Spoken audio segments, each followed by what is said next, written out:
Olá, meus amigos e minhas amigas, sejam todos muito bem-vindos. Uma grande honra estar com vocês novamente.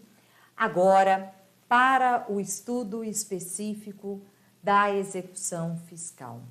Então, eu vos convido a estudar comigo a Lei 6.830/80, que é a lei especial, obviamente, que regula o processo de execução fiscal. Bom, meus amigos, nós precisamos entender que a execução fiscal é um processo autônomo, né? Um processo autônomo de execução, que tem por base um título executivo extrajudicial, qual seja a certidão de dívida ativa, a CDA. Muito bem. É um processo de execução que objetiva, então, a satisfação de um crédito. Portanto, nós estamos diante de uma execução por quantia certa. É um processo em que se busca a expropriação de bens do devedor para satisfazer o credor, né? E esse credor, ele tem característica muito específica, né? Uma característica muito específica. Nós estamos diante de uma fazenda pública. Então, nos termos do artigo 1º da Lei de Execução Fiscal, a execução judicial para a cobrança da dívida ativa da União, dos estados, do Distrito Federal, dos municípios e das respectivas autarquias será regida por esta lei, subsidiariamente pelo Código de Processo Civil. Então, a primeira observação que eu faço a vocês e peço para que vocês coloquem nas anotações de vocês, está aí no quadro, vejam só. Quando nós estamos diante da execução fiscal, ou de uma execução fiscal, nós vamos aplicar subsidiariamente as regras do Código de Processo Civil. Obviamente que o CPC traz regras sobre o processo de execução por quantia certa. Essas regras terão aplicação aqui na execução fiscal, mas de modo subsidiário, de modo supletivo. Ou seja, naquilo que não houver disposição específica na 6.830/80, nós vamos aplicar o Código de Processo Civil. Questões interessantíssimas surgirão dessa subsidiariedade, né? Mas nós vamos conversando acerca disso durante o caminhar da nossa aula. Muito bem, meus amigos, olha só. Então, a execução fiscal, ela tem por base a CDA, a certidão de dívida ativa, que constitui, como eu já disse, vem comigo, um título executivo extrajudicial nos termos do artigo 784, inciso 9, do Código de Processo Civil, certo? A CDA, a certidão de dívida ativa, ela, nos termos do artigo 204 do CDN, ela goza de características, né? Ela goza da característica de liquidez, de certeza e tem efeito de prova pré-constituída. Vejam que nós sabemos que a Fazenda Pública, ela tem a prerrogativa de, diante de um débito tributário, inscrever esse débito tributário em dívida ativa. E mais que isso, extrair uma certidão que constitui um título executivo extrajudicial. Vejam, todos os títulos extrajudiciais, né, pensemos nos títulos de crédito, para que eles sejam formados, eles precisarão da participação, meus amigos, do devedor. Aqui na CDA, não há a participação do devedor na formação do título executivo na formação da certidão de dívida ativa. Muito bem, meus amigos. Lembrando que o conceito de dívida ativa engloba crédito de natureza tributária e também crédito de natureza não tributária, desde que esse crédito tenha sido inscrito em dívida ativa. Portanto, poderá ser objeto de uma execução fiscal um crédito relacionado à multa penal, multa decorrente da aplicação do Código de Defesa do Consumidor, né? Multa ambiental, créditos decorrentes de relações locatícias em que a fazenda pública ela é credora. Muito bem? Tranquilo? Então, a dívida ativa, a CDA, engloba sempre crédito de natureza tributária, poderá englobar, né?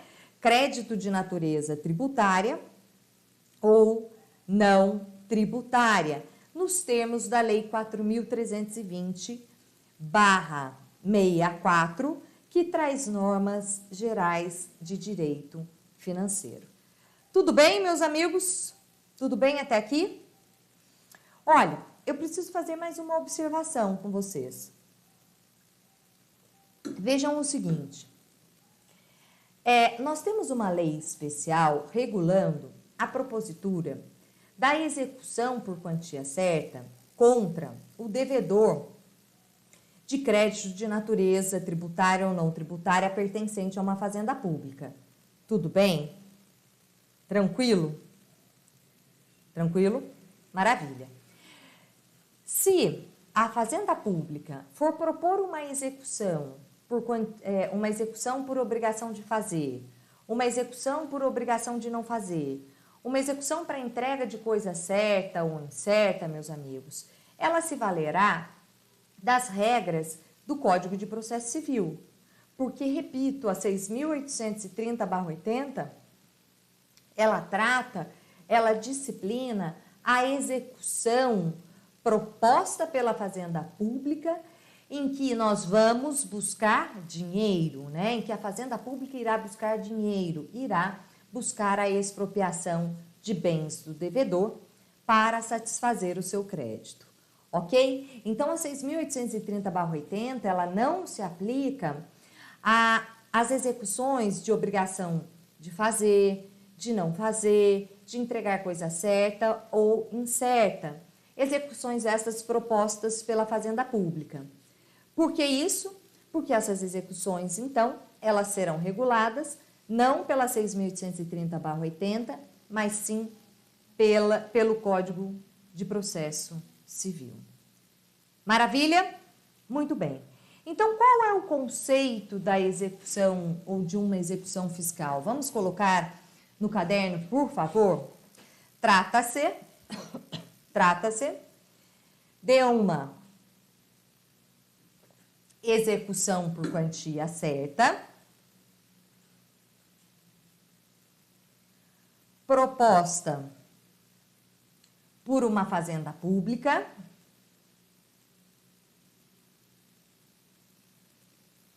ou entidade que exerça a capacidade tributária ativa,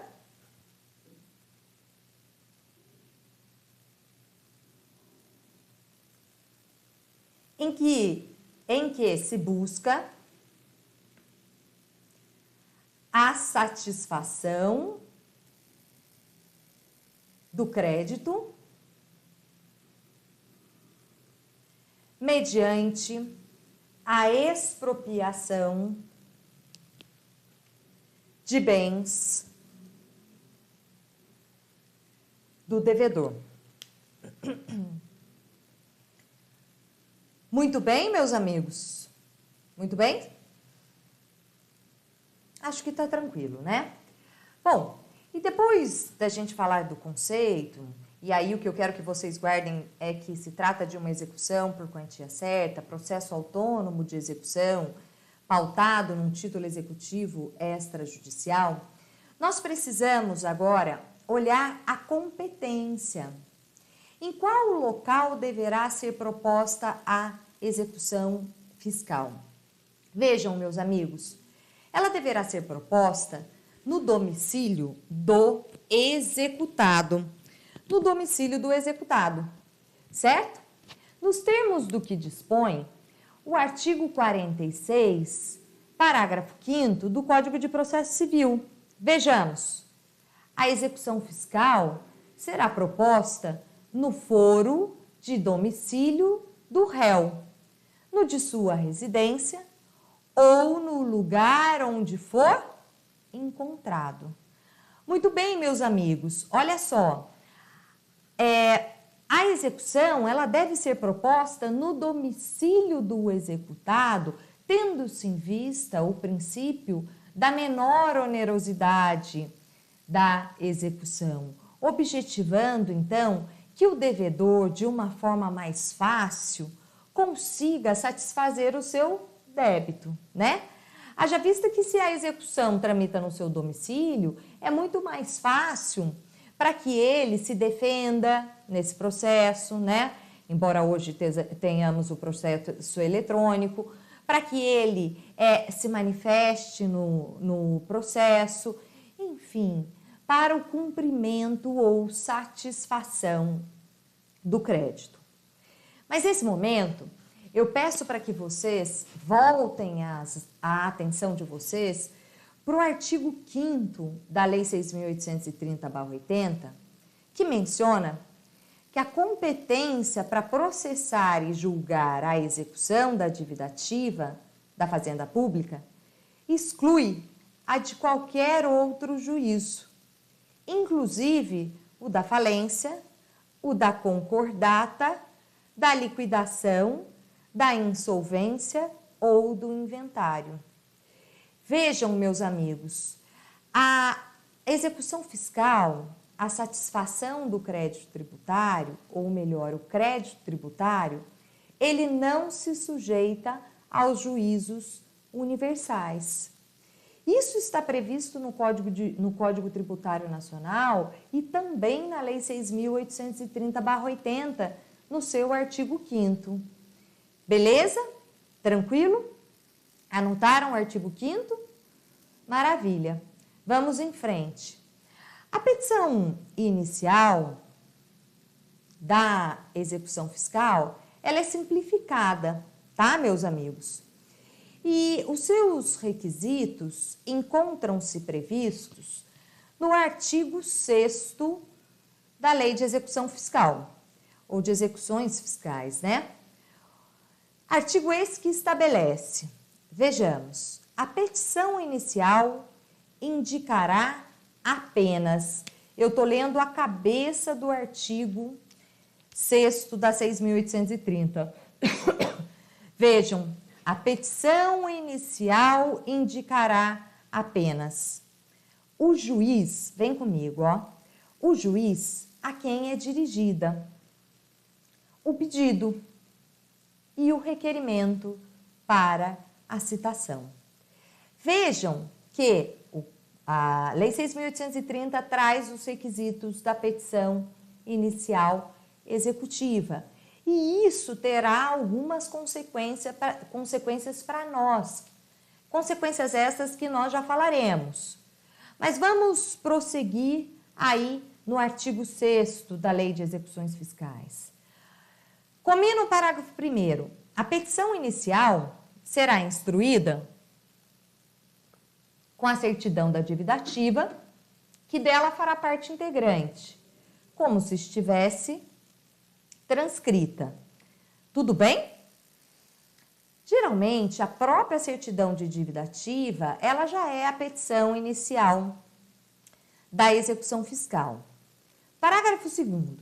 A petição inicial e a certidão de dívida ativa poderão constituir um único documento, preparado, inclusive, por processo eletrônico. É o que eu acabei de falar, né? A petição inicial e a certidão de dívida ativa, elas poderão constituir um único documento. Mas, parágrafo 3º, a produção de provas pela Fazenda Pública independe de requerimento na petição inicial.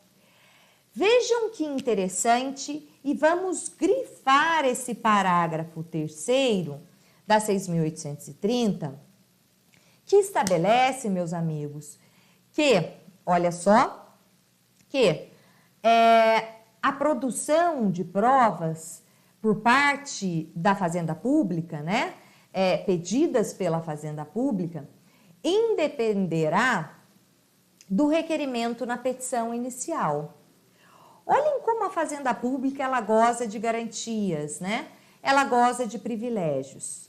Vejam, se a gente tem em nossas mãos um título executivo extrajudicial, para que a gente possa propor um processo de execução, cabe a nós, credores, provar que esse título é líquido, é certo e é exigível.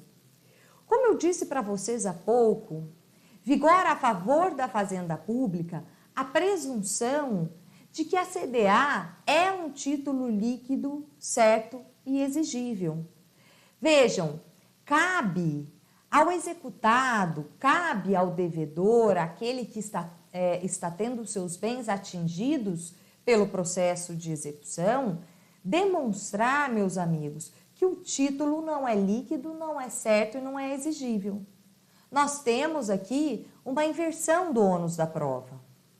Tudo isso porque a execução fiscal busca a satisfação de créditos pertencentes a todos nós, pertencentes a uma fazenda pública, pertencentes, portanto, a todo cidadão. Mas, parágrafo 4º, o valor da causa será o da dívida constante da certidão, com os encargos legais. Muito bem, meus amigos? Muito bem? Tranquilo? Vamos além. 2 súmulas. Eu preciso conversar com vocês a respeito do enunciado de 2 súmulas. Bom, a primeira é a súmula 558 do STJ, a qual estabelece que, em ações de execução fiscal, a petição inicial não pode ser indeferida sob o argumento de falta de indicação do CPF ou RG ou CNPJ da parte executada. Muito bem. Súmula 559. Em ações de execução fiscal, é desnecessária a instrução da petição inicial com o demonstrativo de cálculo do débito, por tratar-se de requisito não previsto no artigo 6º da Lei 6.830/80. Vejam, meus amigos, olha só, eu acabei de falar para vocês que o artigo 6º da Lei de Execuções Fiscais, ele traz que a petição inicial do processo executivo será simplificada, certo? E não está lá previsto que é preciso ao credor juntar o demonstrativo atualizado do débito.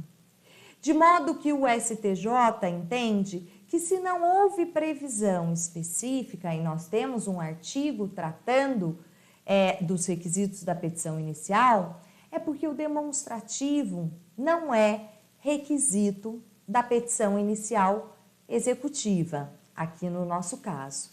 Porque se a gente for falar de uma execução comum, se nós formos falar de uma execução que tramita nos termos do Código de Processo Civil, vocês sabem bem que é requisito da petição inicial trazer o demonstrativo atualizado do débito, o que não acontece aqui no processo de execução que nós estamos estudando. Portanto, vejam, em ações de execução fiscal é desnecessária a instrução da petição inicial com demonstrativo de cálculo do débito, por tratar-se de requisito não previsto no artigo 6º da 6.830/80. Muito bem, vamos seguir? Vamos? E aí eu vou fazer a vocês uma pergunta. É possível a reunião de execuções, de várias execuções contra o mesmo devedor? É possível a reunião, então, de execuções? A resposta a essa pergunta decorre do artigo 28 da Lei de Execuções Fiscais, o qual estabelece, está projetado aí para vocês, tá? O juiz, a requerimento das partes, poderá, por conveniência da unidade da garantia da execução, ou seja, sobre o mesmo bem incide a penhora, incide a garantia da execução, ordenar a reunião de processos contra o mesmo devedor. Então, vejam que o juiz pode, a requerimento das partes, por conveniência da unidade da garantia da execução, reunir processos contra o mesmo devedor. E na hipótese elencada por este artigo, os processos serão redistribuídos ao juízo da primeira distribuição. Tudo bem, meus amigos? Tranquilo? Bom, duas súmulas, mais uma vez, né? A súmula 515 do STJ e a súmula 189 do STJ, as quais estabelecem a reunião de execuções fiscais contra o mesmo devedor constitui faculdade do juiz. Mas, súmula 189 do STJ, é desnecessária a intervenção do Ministério Público nas execuções fiscais. Vejam, não há a necessidade da intervenção do Ministério Público, da participação do Ministério Público, quando estamos diante das execuções fiscais ajuizadas. Muito bem, meus amigos? Então, vamos falar a partir de agora da possibilidade da substituição da CDA, da possibilidade da substituição da certidão de dívida ativa. Possibilidade esta que vem prevista no artigo 2º da Lei de Execuções Fiscais e também no artigo 213 do CTN. Joia? Só para relembrar a nossa memória acerca dessa possibilidade que a Fazenda Pública possui de substituir a certidão de dívida ativa que contenha um vício, um erro contra a Fazenda Pública, até decisão de primeiro grau. Vamos fazer um intervalo e voltamos já.